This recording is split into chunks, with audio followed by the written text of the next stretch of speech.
Joining us now on the Fan Guest Hotline, powered by Gruber Law from ESPN LaCrosse. He is Paul Bretl, Packer beat writer. Follow him on Twitter at Paul_Bretl. Paul, thanks for coming on, man. How are you? I'm excellent. Happy to be here. So I got asked this first question. My first caller of the show today said, Sparky, is this was yesterday a good day or a bad day as a Wisconsin sports fan? You tell me. I mean, it wasn't great, right? Given the outcome of the Packers' performance. But do we want to take a glass half full approach to this today? No, what you just told me? You didn't even care about the Brewers. Doesn't even matter, Paul Bretl. Paul Bretl don't care about the damn Brewers win the NL Central. Who cares? That was his point, because for him, it was a great day because he's a huge Brewers fan more than a Packers fan. So for him, it was a great day in Wisconsin sports. And you didn't even bring up the Brewers. See, that's what we get. We talk with the Packers beat writer. Okay, so you got glass half full. Go ahead. Let me see if I can get down with it. All right, the glass half full approach. The Packers obviously ran into adversity yesterday, right? They got punched in the mouth. A litany of self-inflicted mistakes, the penalties, the interception, the blocked field goal at the end of the game. And you got to give credit to the Browns' defensive line and defense as a whole as well. It's one of the best units in the NFL.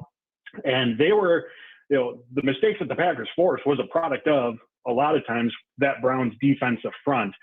So that glass half full approach, right? Coming off of the wins that the Packers had early on in the year, the blunders that they had late, getting punched in the mouth. I think what you can look at here is an opportunity to hit the reset button earlier in the year. As you get into the second half of the season, the latter portion of the year, you don't want to run into these type of matchups, this adversity for the first time, because when it happens, you might not always know how to respond. So the fact that the Packers were able to have this experience, now what's important moving forward is that they take that approach, learn from it, do not let it happen again. That's going to be the key to all of this. But when it comes to having those difficult outcomes early on, hopefully that's something that can benefit you down the road if you run into those instances again. 10 penalties in one quarter, Paul Bretl. 10 penalties in one quarter. Now, again, I said earlier, people overreacting to the loss, because if I would have said 1-1 after Detroit and Washington, everybody would have said, hell yes, I'll take it. And then everybody hadn't been in Cleveland. So you're in this exact same spot. Had you gone the way that we all thought it was going to go, you're still at 2-1. The world's not ending. However, Jordan Morgan plays right tackle, stinks. Jordan Morgan goes to left guard, which I don't think he's played a whole bunch of in an NFL regular season game. So he plays both of those positions. Belton gets a second crack at right tackle. That didn't go swimmingly well. Elton Jenkins had one of his worst games probably. Rasheed Walker's getting flags thrown on him. The only guy whose name we really didn't hear this whole game was Sean Ryan. And to me, at least there was one guy to be happy about, because the rest of this offensive line, not that great.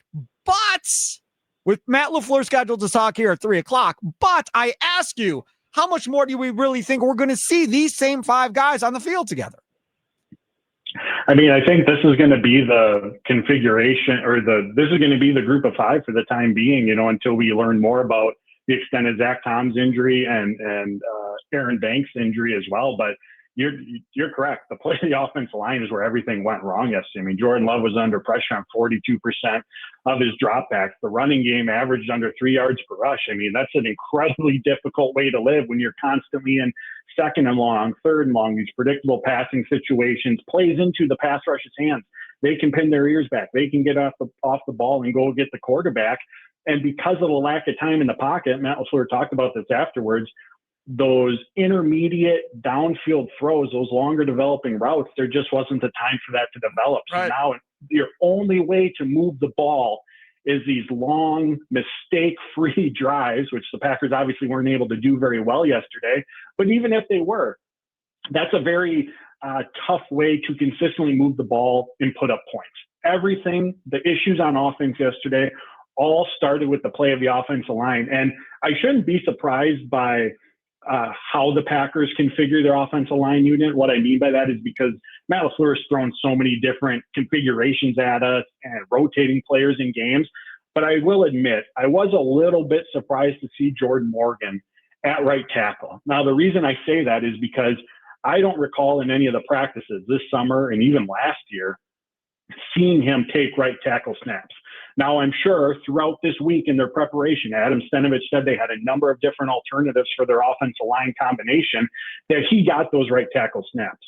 But my point is, that's not a position that he's used to playing. That's a position that's, I think, relatively new to him, and having to be put there against this caliber of defensive line from the jump, he looked uncomfortable. Even when he was moved to left guard in that second half, Yep. He looked uncomfortable. So I will admit, I was surprised to see that they went that route once Zach Tom exited the game. So Paul Bretl, Packers beat writer for ESPN LaCrosse. Follow him on Twitter at Paul_Bretl. He is amazing.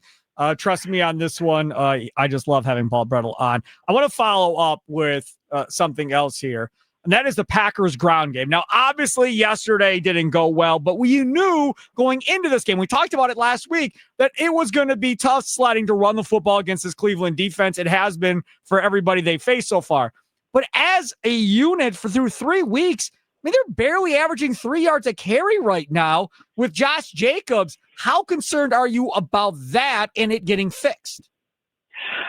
My concern level isn't very high at this point. We'll call it maybe on the moderate side, because we're getting to the point where it's 3 games in right now. There is a sample size, but what needs to happen is the Detroit, Washington, Cleveland, they've come into these games and they've said, we are not going to let Josh Jacobs control this game. They've loaded the box. So it's going to be tough sledding running on the ground. What I think needs to happen is for this Packers passing game, specifically those downfield shots, they need to hit more of them to be able to free up the running game. You need to make the defense wary, fear that downfield pass, because once you start connecting on a few of those and picking up some chunk plays through the air at 30, 40, 50 yards, all of a sudden the defense is going to go, all right, we got to start taking that away. And now there's fewer defenders near the line of scrimmage. There's more opportunities to open up the running game for Josh Jacobs. So yes, the offensive line has to perform better in those situations, but they're having a tough matchup because, again, all 3 of these opponents have loaded the box and wanted to take the run game away. So I'm looking less at the run game in terms of getting the run game going, and I'm looking more so at the passing game, saying the Packers got to hit on some of those downfield opportunities to then force the defense to defend that area of the field. I got we have this Nicolay Law fan talking text line. And before you came on, we had a text that came in. And I said, I'm going to hold on to this and I'm going to read it for Paul Bretl. I'm going to read this word for word. Okay. It's a little mean, but I'm going to read it word for word. It's not about you though. Don't worry. This is from the 262. The play call and the fact that Love actually threw the pass was equal to the TJ Rubley play. Oddly enough, this wasn't just the stupid idiot backup quarterback being dumb. Somehow the coaching staff sent this play in and Love was awful enough to actually throw the ball. Multiple levels of moronic activity on just that play from the 262. With that being said, I'll let you have the floor. I'm not even sure where to go with this one. I guess what I'll say is the Packers have supreme confidence in Jordan Love to go and be that guy, to be able to convert that first down, to be able to make that play for them in that clutch moment. And it's in, I think, Matt LaFleur's nature as the head coach to seize control of the opportunity. Because if that's a completion, if the Packers pick up the first down, they're in a prime position to then, run the clock out or get close to that point. Did he run the wrong route? I feel like he thought that he was going to cut that about 2 yards sooner than he did. Yeah, the way it was described by Matt LaFleur and Jordan Love was that they thought that the safety was going to continue to run with the crossing pass catcher, and instead he dropped off into that throwing lane where Jordan Love was looking. So Matt LaFleur took the blame for the play call. Jordan Love also said that he's seen that look before. He needs to know that defender's going to be there. So, it's a combination of things. We can hindsight 2020 look at and wonder why the Packers just didn't run the ball, even if they don't get it. The first down, that situation takes time off the clock or burns a timeout. And it's also a play that Jordan Love, as he admitted, is one where he should have known that the defender was going to be there, It just comes down to the execution wasn't there. And unfortunately for the Packers offense, for much of the day, it wasn't there either.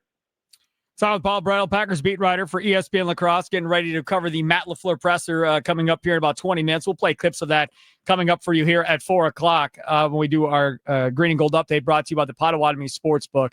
Paul, I have one last one for you, and it does concern Jordan Love, and we're going to do this topic as well coming up at 3:20. Jordan Love's numbers when under pressure, not so good so far this year. And I wonder whether or not that is something that changes with experience, whether or not that's something that is learned, or whether or not that's something you either have or you don't have. That's a good question. I think it's one of those things where he's shown us in the past that under duress, he can hang in the pocket and he can make those big throws. But, for whatever reason, these first couple games, the efficiency hasn't been there. And I use efficiency as a loose term, right? Because under pressure, every quarterback's numbers are going to dip compared to when they're in a clean pocket. But I think a lot of it too is just the nature of where the offense is on the field. Again, because they're not necessarily having the run game to lean on. There's a lot of these long down and distance situations. This isn't just the Browns game. This is the Washington and Detroit game too. It's why the offense in those first two games, even though they were wins, they had those lulls. It's because there's a lot of obvious passing situations. And now when you're under duress, there's pressure coming in on you. You're not able to operate within the timing and the rhythm of the play. And you're also in 2nd and 8, 3rd and 10 situations. It's just going to magnify the difficulty of an already challenging situation. So I think a lot of it starts with getting into more friendly down and distance situations, especially in those 2nd and 3rd downs, and handling the pressure when it's 2nd and 3 and it's a quick completion to the flat or a dump off and you pick up the first down and move the chains. I think that can be something that really helps out Jordan Love in those situations. There he is, Paul Bretl, Packers beat writer, ESPN LaCrosse. Follow him on Twitter at Paul_Bretl. Paul, thanks so much for coming on, man. I appreciate it. Appreciate it, Sparky. Take care. There he is, Paul Bretl on Fan Guest Hotline, powered by Gruber Law. One call. That's all.